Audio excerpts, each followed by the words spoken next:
વરસાદી માહોલમાં ડ્રાઇવિંગ કરતા સાવચેતી રાખજો। વલસાડ જિલ્લામાં આજે વરસાદી માહોલ જામ્યો છે, ત્યારે રોડ રસ્તાઓ કેટલા જોખમી બની જાય છે। ધરમપુરના કરંજવેરી ગામ નજીક વરસાદના કારણે ભીના થયેલા રોડ પર એક ટેમ્પો સ્લીપ થઈ ગયો હતો। આ દરમિયાન એક બાઇક ચાલક પણ ટેમ્પોથી માંડ બચ્યો। સમગ્ર ઘટના સીસીટીવી કેમેરામાં કેદ થઈ અને હાલ તેનો વિડીયો સોશિયલ મીડિયા પર વાયરલ થઈ રહ્યો છે।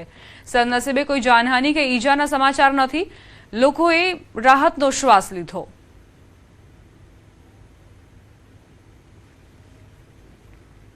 ગીર સોમનાથના ગીર ગઢડા તાલુકાના નગડિયા ગામની પ્રાથમિક શાળામાં મધ્યાહન ભોજન માટે આપવામાં આવેલી તુવેર દાળમાં ફૂગ જોવા મળતા વાલીઓમાં ભારે રોષ ફેલાયો છે।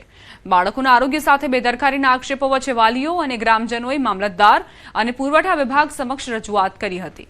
જ્યાં સુધી જવાબદારો સામે કાર્યવાહી નહીં થાય અને ગુણવત્તાયુક્ત ભોજનની ખાતરી નહીં મળે ત્યાં સુધી બાળકોને શાળાએ નહીં મોકલવાનો ગ્રામજનોએ નિર્ણય કર્યો છે। મામલતદારશ્રીને જાણ કરતા મામલતદારશ્રીએ એવું કીધું કે ભાઈ ગોડાઉન મેનેજરની જવાબદારી હોય છે અને ગોડાઉન મેનેજરશ્રી સાથે વાત કરી તો એમના દ્વારા એવું કહેવામાં આવ્યું કે અમે અમારી રૂબરૂમાં આ બધા સ્ટોક જે છે એનું લેબ પરીક્ષણ કરીને પછી જ અમે મોકલ્યું છે, તમારે આરટીઆઈથી માહિતી જોતી માંગી લેજો અને બેદરકારી ભેરો જવાબ આપ્યો। એટલે ફરી અમે મામલતદારશ્રીનો સંપર્ક કર્યો અને મામલતદારશ્રીએ એવું કીધું કે ભાઈ તમે કહો એમ કાર્યવાહી ન થાય અમે કહેશું એમ થશે। એટલે ઉદ્ધતાઈ ભેરી વાત કરી છે। અમારી શાળામાં અનાજનો જથ્થો એવો આવ્યો છે જે અખાદ્ય છે। જ્યાં સુધી આની ઉપર કાર્યવાહી નહીં થાય ત્યાં સુધી અમે કોઈ શાળાએ આવશું નહીં। ઘટનાની જાણ થતાં વહીવટીતંત્ર પણ એક્શનમાં આવ્યું। અધિકારીઓની ટીમે સ્થળ પર પહોંચી તપાસ શરૂ કરી। પ્રાથમિક તપાસમાં 10 બોરીમાંથી 1 બોરીમાં ફૂગ હોવાનું સામે આવ્યું છે, જ્યારે સમગ્ર જથ્થાની તપાસ બાદ આગળની કાર્યવાહી કરવામાં આવશે। આજરોજ અમે સ્કૂલે આવેલા છે આની તપાસ માટે। અમે જે કોઈ આના માટે કાર્યવાહી કરવી પડે તેના માટે અમે સંબંધિત સંચાલકશ્રી, આચાર્યશ્રી, દુકાનદારશ્રી અને આ જથ્થા બાબતે જે કંઈ નિયમો અનુસારની કાર્યવાહી હશે તે હાથ ધરીશું। અરવલ્લી મેઘરજના કંટાળુ ગામમાં વરસાદ માટે અનોખી પ્રાર્થના કરાઈ। કંટેશ્વર મહાદેવ મંદિરમાં મોટી સંખ્યામાં મહિલાઓએ શિવલિંગ પર જળાભિષેક કરીને મહાદેવને રીઝવવાનો પ્રયાસ કર્યો। લોકમાન્યતા અનુસાર મહાદેવના ગર્ભગૃહમાં પાણી ભરીને શિવલિંગને સંપૂર્ણપણે ડૂબાડવાથી મેઘરાજા મહેરબાન થાય છે અને વરસાદ આવે છે। વરસાદ ખેંચાતા ગ્રામજનોએ શ્રદ્ધાભાવે મહાદેવને પ્રાર્થના કરી અને સારા વરસાદની કામના વ્યક્ત કરી હતી। ડેગડા ભરી અને શિવલિંગને પાણીમાં ડૂબાડ્યું છે અને એવી માન્યતા સાથે આ વરસાદ નીચે ઉતરે એવી અમે અપેક્ષા રાખીએ છીએ અને બધી બહેનો ભેગી થઈ અને આ મહાદેવજીને રીઝવવા માટે અમે આવ્યા છીએ। વરસાદના વિલંબે મહેસાણા જિલ્લાના ખેડૂતોને ચિંતામાં મૂકી દીધા છે। સામાન્ય રીતે ખરીફ સિઝનમાં 2.87 લાખ હેક્ટરમાં વાવેતર થતું હોય છે, પરંતુ અત્યાર સુધી માત્ર 43,000 હેક્ટરમાં જ પિયત આધારિત વાવેતર નોંધાયું છે। જિલ્લામાં માત્ર 2.77% વરસાદ નોંધાતા મોટાભાગના ખેડૂતો હજુ સારા વરસાદની રાહ જોઈ રહ્યા છે।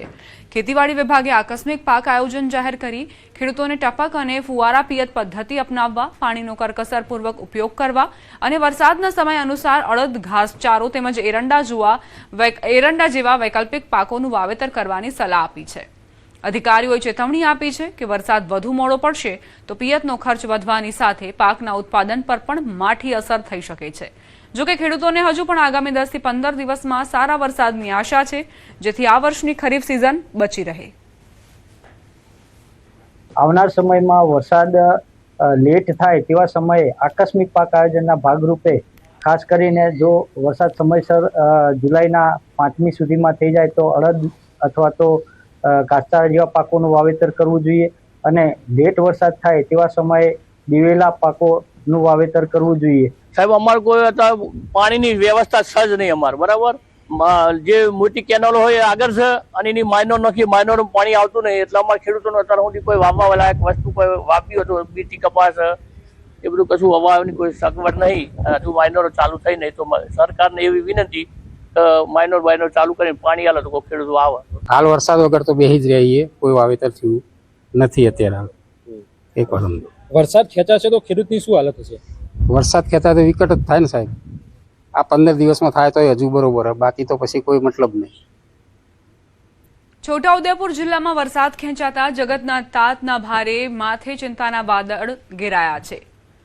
કેટલાક ખેડૂતો 3 વખત બિયારણ વાવી ચૂક્યા હોવા છતાં પૂરતો વરસાદ ન મળતા પાક નિષ્ફળ જવાની ભીતિ સેવાઈ રહી છે, જેનાથી ખેડૂતો આર્થિક સંકટમાં ધકેલાયા છે. બીજી તરફ ઓલિયાંબા ગામ નજીક આવેલા નાલેજ તળાવમાં ભરપૂર પાણી હોવા છતાં કેનાલો બિસ્માર હાલતમાં હોવાથી ખેડૂતોને સિંચાઈનું પાણી નથી મળતું. મોંઘા ડીઝલ, ખાતર અને બિયારણના ખર્ચ વચ્ચે પાવી જેતપુર અને છોટાઉદેપુર પંથકમાંથી એવા દયનીય દ્રશ્યો સામે આવ્યા છે, જ્યાં ગરીબ ખેડૂત પતિ પત્ની પોતે હળ ખેંચીને ખેતી કરવા મજબૂર બન્યા છે. કમરતોડ મોંઘવારી અને કુદરતની થાપ વચ્ચે લાચાર બનેલા આ ખેડૂતો હવે સરકાર સામે આશાભરી નજરે જોઈ રહ્યા છે અને માંગ કરી રહ્યા છે કે કેનાલોની તાત્કાલિક મરામત કરી તેમને પાણી પૂરું પાડવામાં આવે, જેથી આગામી પાકને જીવતદાન મળી શકે. ડેમેજ છે પણ કેનાલો તૂટી ગઈ છે એટલે પાણી મળે તેવી છે. કદાચ વરસાદ વધારે ખેંચાઈ જાય તો અમારું બિયારણ ફેલ જાય છે. ખેતી માટે બિયારણ મોંઘું નાખી દીધું છે અને વરસાદના કારણથી બિયારણ બધું સુકાઈ ગયું છે. ખેડ માટે વાપરના ડીઝલ લાવવાનો પૈસો નથી. હવે ખેડૂતો બધા ખાલી થઈ ગયા છે. હવે ખેડૂતો પાછું વાવેતર કઈ રીતે કરવાના?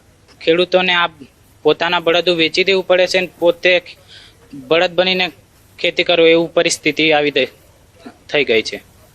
છોટાઉદેપુર જિલ્લામાં ચોમાસું ખેંચાતા ખેડૂતોને પડતા પર પાટા જેવી પરિસ્થિતિ સર્જાઈ છે. હાલ આપણે ઊભા છે છોટાઉદેપુર તાલુકાના ઓલિયાંબા ગામે. આપ જોઈ શકો છો કે પોતાના ખેતરની અંદર અહીંના ખેડૂતોએ વાવેતર કરી ચૂક્યું છે, પરંતુ ચોમાસું ખેંચાતા હાલ જે ખેડૂતો જે છે ચિંતામાં મુકાયા છે. મહત્વની બાબતો એ છે કે આ વિસ્તારની અંદર મોટો ડેમ પણ આવેલો છે, ડેમ ભરાયેલો પણ છે, પરંતુ આ વિસ્તારના ખેડૂતોને તેનું સિંચાઈ માટે પાણી મળતું નથી. ખેડૂતોનું કહેવું છે કે અહીં જે કેનાલો જે જાય છે તે કેનાલો પ્રી મોન્સૂનની કામગીરી કરવામાં ન આવી અને ત્યાં જે કેનાલો જે છે તે સંપૂર્ણ રીતે તૂટી ગઈ છે. તેના કારણે આ વિસ્તારના ખેડૂતોને પિયત માટે જે સિંચાઈ માટે પાણી મળવું જોઈએ તે મળતું નથી. તેના જ કારણે હાલ આ જે ખેડૂત જે છે, જે નાના ખેડૂતો છે, તેની પાસે બળદગાડું ના હોય, તેની પાસે ટ્રેક્ટર ના હોય અને તેઓની પાસે ટ્રેક્ટર હોય તો ડીઝલ મોંઘું હોય. આવા અનેક પ્રશ્નો હાલ ખેડૂતો માટે ઉપસ્થિત થયા છે અને હાલ જે રીતે ચોમાસું ખેંચાતા હાલ જે ખેડૂતો જે છે તેની અંદર ચિંતા જોવા મળી રહી છે. સેજબ ખત્રી, ન્યૂઝ 18 ગુજરાતી, છોટાઉદેપુર. જૂનાગઢના કેશોદમાં પાણીની ગંભીર સમસ્યા ઊભી થઈ છે. સામાન્ય દિવસોમાં 5 થી 6 દિવસે મળતું પીવાનું પાણી હવેથી 10 થી 12 દિવસે પણ ન મળતા હાહાકાર મચી ગયો છે. ખાસ કરીને